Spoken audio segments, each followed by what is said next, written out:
او که پیسې نه مچوئ په غلا باندې هم کور ته وړی شئ ځکه چې پاکستان کې خو دې که دا شی کېښو نو قسم مې دی په خدای چې یو شی به هم نه پاتې نو دا اوس بېایمانه خلک دي که ایمانداره دي مونږ ایمانداره ځان ته وایو د بېایمانۍ کارونه کوو او دا بېایمانه خلک دي او د ایماندارۍ کارونه کوي د ټولو نه غټه خبره نه سړی شته نه د غلا غلطیا څه خبره شته هېڅ هم نشته دی دا السلام علیکم ورحمت الله راځئ چې نن زه تاسو ته په سویزرلینډ کې دا فرش ملک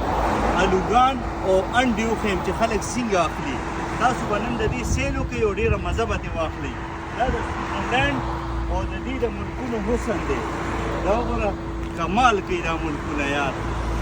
مونږ د دې عزت اخلو د دې جنډې ځکه چې دې خپل روایات او خپل کارونه داسې جوړ کړي چې خلکو زړه خوشحالي راځئ چې نن درته دا سیل وکړو خو د دې کمال دا دی چې دا دوکان دا 24 ګنټې کولو وي نه د